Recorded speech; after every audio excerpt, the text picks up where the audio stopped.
Southern Health Podcasts. It's Carers Week this week, and today I am delighted to be joined by Jane Tibble, our Triangle of Care Coordinator at Southern Health, Ben Townsend, a carer support worker, and Sandra, a carer who's receiving support from Ben, our carer support worker. Welcome everyone. First of all, Jane, would you like to just tell us a little bit more about Carers Week and why it's important to us at Southern Health? Hi Sarah, my name's Jane Tibble. I am the Triangle of Care Coordinator. This week is Carers Week, and Carers Week is all about recognising and valuing the unpaid carers, families and friends who support the service users in our care. How can we support and value the carers who are heroes, who provide that unpaid care to the person they support? And with Triangle of Care, it's all about identifying the carers, working with them as soon as they've been identified to provide the best information to help with care planning and involve them all the way throughout the service user's care. But you're going to hear more about that shortly. I'm here with Ben and Sandra. Thanks for joining us. Could you just take some time to introduce yourself? So Ben first. Yeah, hi, my name's Ben Townsend. I'm the carers support worker with the New Forest Community Mental Health Team. Thanks, Ben. And Sandra. Hi there, my name is Sandra.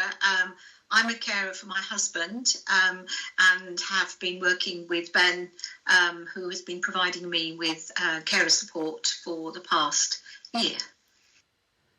Thanks, Sandra. So, Sandra, how did you get in touch with Ben then? Could you just tell us a little bit about that?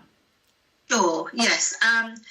My husband became unwell during lockdown and unfortunately suffered from both physical and mental problems. And during that time, he had to spend some time in a mental ward.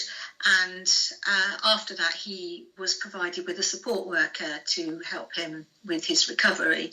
The support worker recognised that as I became my husband's carer, that I was struggling and that I needed support. So he recommended that I contacted Ben.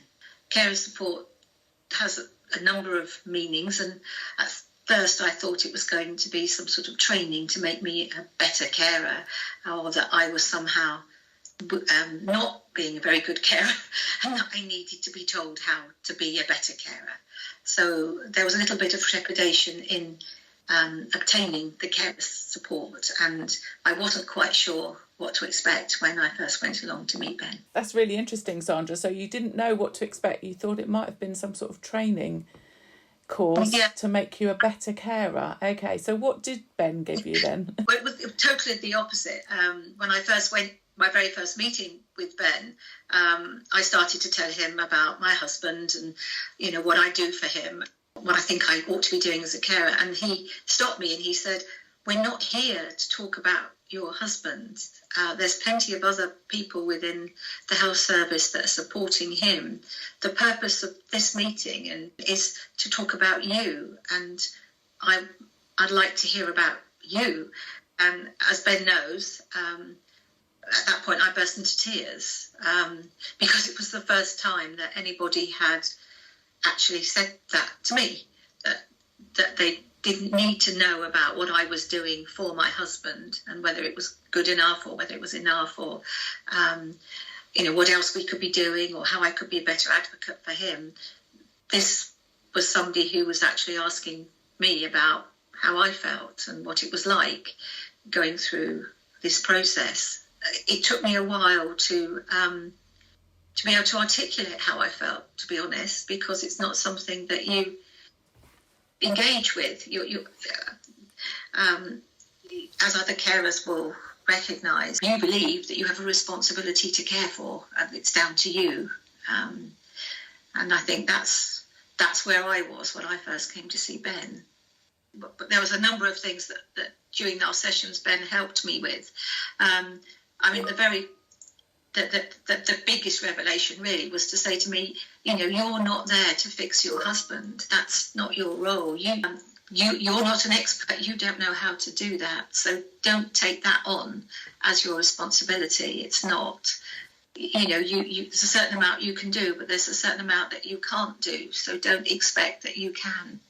And that was, for me, that took a big weight off my shoulders, because I did feel that I was responsible for getting him well again. I had to become an amateur psychiatrist, as I'm sure other people do. I went online, read lots of things, tried to understand some of the jargon that I've been picking up in, obviously through the service, about mental health, just trying to understand what it was that he was wrong with him, but also what I had to do to cure him, to get him back.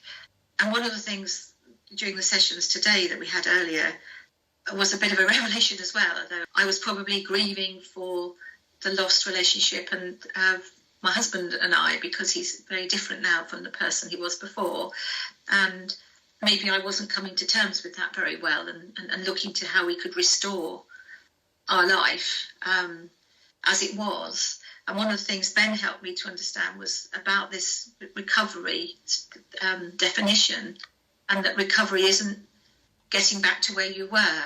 Recovery is moving on from the point of moving on to maybe a different type of recovery, but a different type of life. And it may not be being as it was before. And I understand that I never will be as before. I think for carers, sometimes that's quite hard if you're coming to caring late. So that was another thing I learned really from Ben, and also now listening to other carers, they seem to have gone through the same process.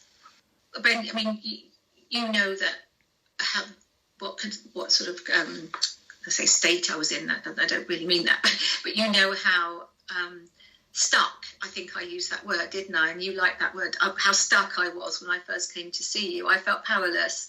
I didn't know what I could do. I knew that I couldn't, I felt that I couldn't move forward with my life or our life, and that I was not able to change anything or move anything forward. And I think through our sessions, you helped me to understand that I could, albeit very, very small steps at first. Yeah, indeed. And you actually helped me understand a number of things as well about carer support and how to support people in situations similar to yourself. And that is the value of saying that we're here to talk about you, that there is support for your loved one, and what we're here to do is listen to you and understand what your situation is. How can the conversations that we're having be about you and how we can support you? Really important that I think that when you came into that room that you understand the value of yourself as well. After the sessions that we had, and I think you have said that you came away with that more at the forefront of your mind, and about looking after yourself. You spoke a little bit earlier about the sessions, about how you were then maintaining your own well-being and keeping yourself healthy. For you, I think it was doing flower arranging, wasn't it? And, yes. And the importance of just being able to take a bit of time for yourself. Yeah, and as simple as it was, I did a flower arranging course, I think it was 5 weeks, something, every Tuesday. And at the time, it had been quite difficult to leave my husband. He hadn't liked to be alone. And I just hadn't got the motivation or the energy to do that type of thing. It almost seemed too frivolous and wasn't a good use of my time and that sort of thing, And to do that, I really enjoyed it. I got so much out of such a simple thing that, yes, my husband missed me that time, but I made time to do it. And I got so much out of it. Just going out and doing something for me made such a difference to how I felt, really. Boosted my confidence that we could do other things. And gradually, I got the power back to be able to change things that I knew needed changing. And the big thing that I did was to address our financial situation by moving house. And that is quite a stressful event on any level. But we did manage to do that. And I knew that once we'd done that would relieve a huge amount of pressure off my husband and myself, because one of his major worries and one of the things that triggers a lot of his psychosis is losing money or losing things. So that security was really important for us to achieve. And lots of people said, you shouldn't do this, you shouldn't move house, it's probably not a good, and we can see the benefit for you financially, but it could be very stressful. But I tried my best to make it not stressful, and I was determined to achieve it. And I feel that sense of achievement, and gives me hope. It gives me hope that, there are other things that we can still do, or I can still do. And for me, and I think it's a very personal thing, getting that power back, feeling that, I was empowered again to be able to make decisions and take little steps into doing things on my own was possible. Just that time I spent with Ben, where, he'd listen without judgment, empathetically, but also in a positive way, positive listening. So, really getting me to focus on what I was saying I needed helped me tremendously. That's so good to hear, Sandra, that you've had that support. Ben, can you just tell us a little bit about your role then at Southern Health then, and how you come to be offering this support to Sandra? Yeah, of course. I'm a carer support worker, and I've been in this role for just over 2 years now. And I came into the role wanting to do something where I felt that I was going to be engaging with people directly and helping people. And I saw this job advertised, and it really seemed like an opportunity to do that, and the opportunity to think about what that role might look like at the time, and how we could be supporting people. And really what I do is work with the carers, families and friends of people who have loved ones or family or friends under the community mental health team in the New Forest. I get referrals from my colleagues, and that could be anyone else within the team who identifies that there's a carer or a family member who might need a bit of additional support. And then I will meet that person, and I will support them with guidance and signposting. Perhaps we will complete the carers communication plan if that's something that they'd like to do. I can make carers assessments, referrals to Hampshire County Council, and I can help people to understand what support is available for them. And that's done through those conversations that Sandra's talking about. There is no better way to learn about how you can support someone than just to listen to them. And what I do is provide a place where somebody can come along and talk about their situation and how that's affecting them, and we can focus on them and their well-being and help them to understand that they're not alone and their importance as an individual, I think. So support people to think about themselves and recognise their value as an individual. And as Sandra's kind of alluded to there in what she was saying, my approach during an initial meeting with somebody is, we are here to talk about you and how we can support you, and that you are not alone. And that approach has been reinforced by conversations with Sandra and the feedback that she's given, that was a key message that she took. Yeah, so that's part of what I do. There's completing carers communication plans, which is a really important thing to do. And it was a good thing, Ben, wasn't it? At first I thought, oh no, not paperwork. But actually going through that document, which is really helpful, does lead you on a sort of a journey of thinking through you as a carer, what's available, and also understanding that you can share information with the rest of the team if I agree or if we think it's something that we should do. And that I found personally very helpful, because it meant I could get information to the team without necessarily saying it in front of my husband, or although I don't mean to sound that was something I wanted. It's just on occasions when someone is mentally unwell, they become very uncomfortable about you talking about them to others in front of them. So it just gave me a way to communicate some of the things or some of the symptoms or some of the behaviours that my husband was demonstrating by you collecting it for me and making it available to the team to read. I completely agree with you. The carers communication plan is really good at that, and it was showing that bigger picture. A very good tool, because again it joined us then, I felt like we were working your triangle of care was really working there, because it was joined up. You were there as part of that process to make sure that I was kept involved in the care of my husband in a different way, which was really helpful. Another window in, if you like, an avenue into being part of that and being involved in providing that care to him. Yeah, absolutely. Yeah, for me, the three key questions on that carers communication plan are: what type of care are you providing for the service user or patient? But also, secondly, what do you think is important? What do you think is important for the professionals to know about your husband in this case? Yeah. And what do you think is important for the staff to know about you, and how your carer's role is affecting you? And in doing that, you are looking at, you're talking about the triangle of care again. You're linking up to the service user, the carers, families and friends and the professionals. So yeah, it's a great tool for doing that and prompting those conversations, like you said, that help me to understand what signposting and what guidance might be helpful for you. You then provided for me, which was great. Yeah, and also just demystifying things as well. You know, there is quite a lot of jargon in mental health, and I think we forget that people don't always understand the jargon and the acronyms and who's who and the structure. And sometimes when you get in, you come as the carer, you're still in the sideline.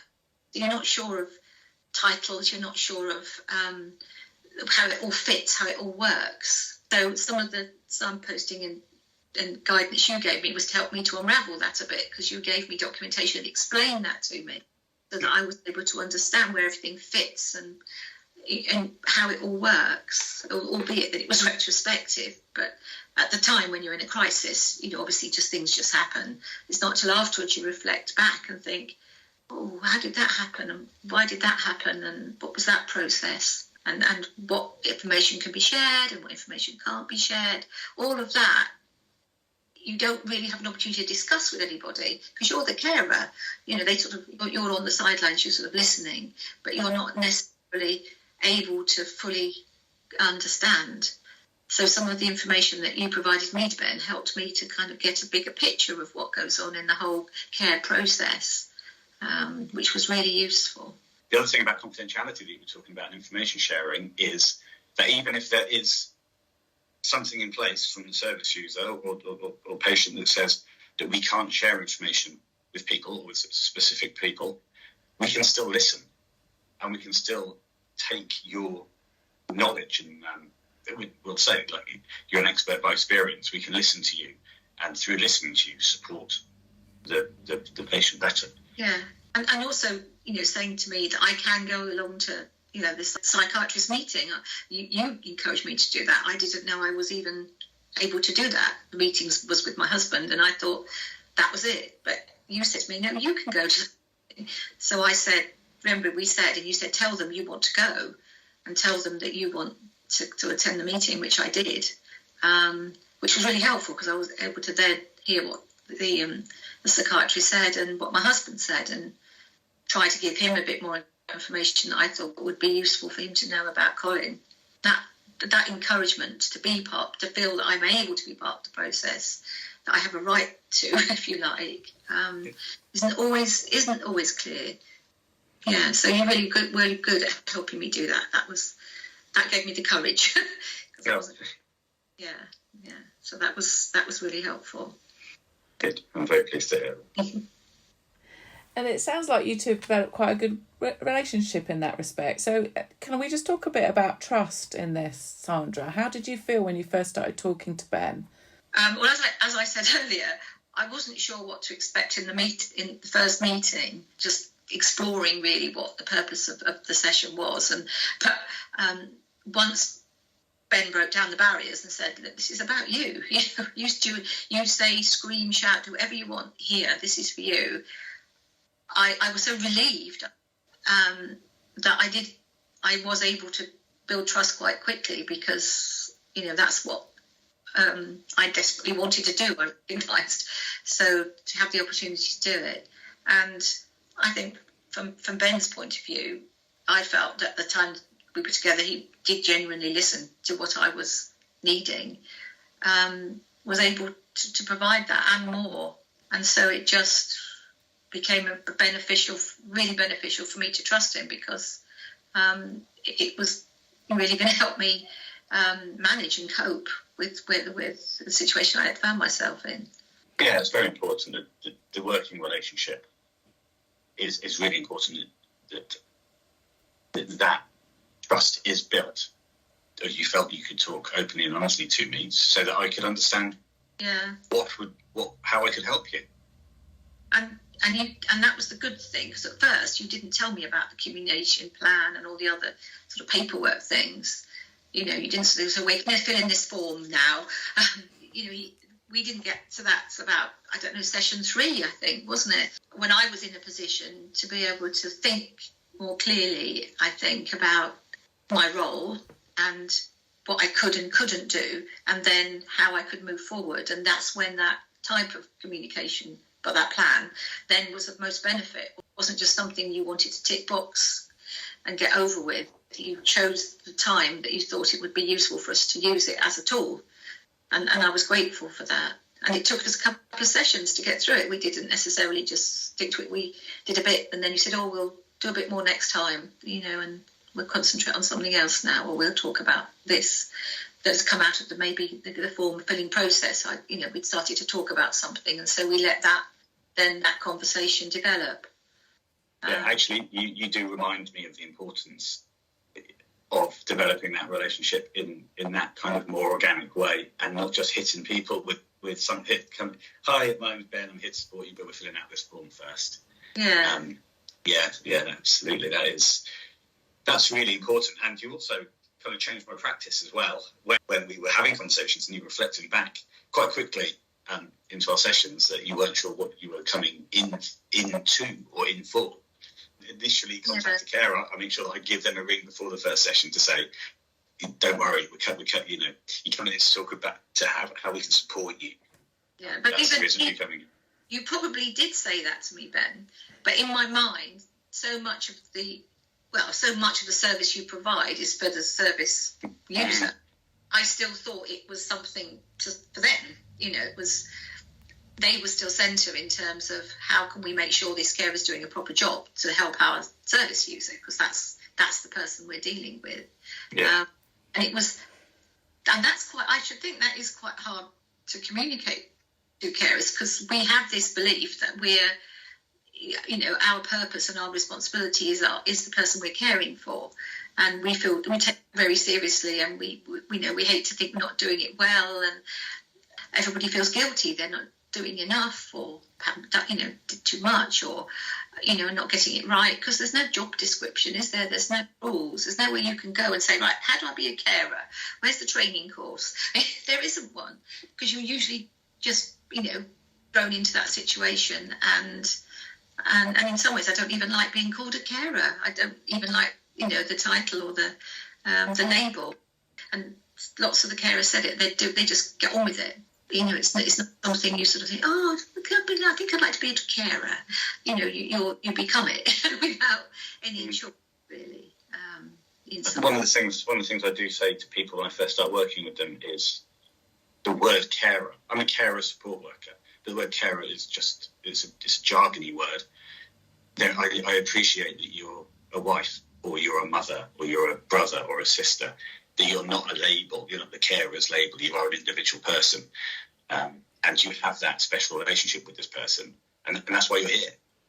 And that's what I said to you, Ben. That's why I said to you when I first came to see you, I was so relieved, and it was so refreshing to see that at last there was someone who was actually going to listen to what I had to say, felt my views were important, and that my role was important. I think it was less about the role, it was more about just listening. And really, it is just somebody listening and giving you the time, and who may or may not be able to help with what you're, saying. It wasn't just listening and then say, oh, well, sorry about that, bye. I mean, it was much more about, what we can do to help you, or let's help me to understand more about that.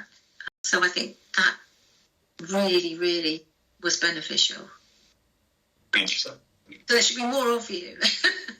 spreading it, definitely. What's the best piece of advice you can give to a carer in your position? Best piece of advice. Ask if you can see a carer support worker, if there's one available to you, or if wherever service you're part of is able to offer that. And don't feel that you're not important in the whole process of care, and understand what the triangle of care means, because again, people might find that a bit jargony. Understand what that actually means, which is that you play as an equally important part in the care of your loved one as the service does. And one of the things that, I don't know, it was Jane, I think, said, I'm with my loved one, 24/7. You see them for 10 minutes every couple of months. So I do know a lot of things about them that could help you understand their condition better. So please listen to what I have to say, and don't just placate me, but take it on board as equally important. And let's be partners in the caring relationship, really. Thank you, Sandra. And Ben, what advice would you give to someone like Sandra? Really, it's that message. Sandra's talked about the value of the input from carers, families and friends, and also the importance of you as a carer, the importance of the role that you play, but your importance as somebody who's an individual who also needs to be looked after. Yeah, no, I'm just grateful that the service is there, and it was good for me, has been. So I thank Ben for all the support he's given me. Yeah, and it's been a pleasure. It's been a pleasure working with Sandra. So it's been great. Excellent. Well, thank you both, and especially to Sandra for telling your story today, and thank you to Ben for applying for that job, because you seem to be the perfect person for it. So if you're interested in any aspects of what we've been talking about on the podcast today, please visit our website www.southernhealth.nhs.uk, where you can find more about the service that we offer carers, and also how to become a carer support worker if you're inspired by Ben's story. Thank you again, Sandra and Ben.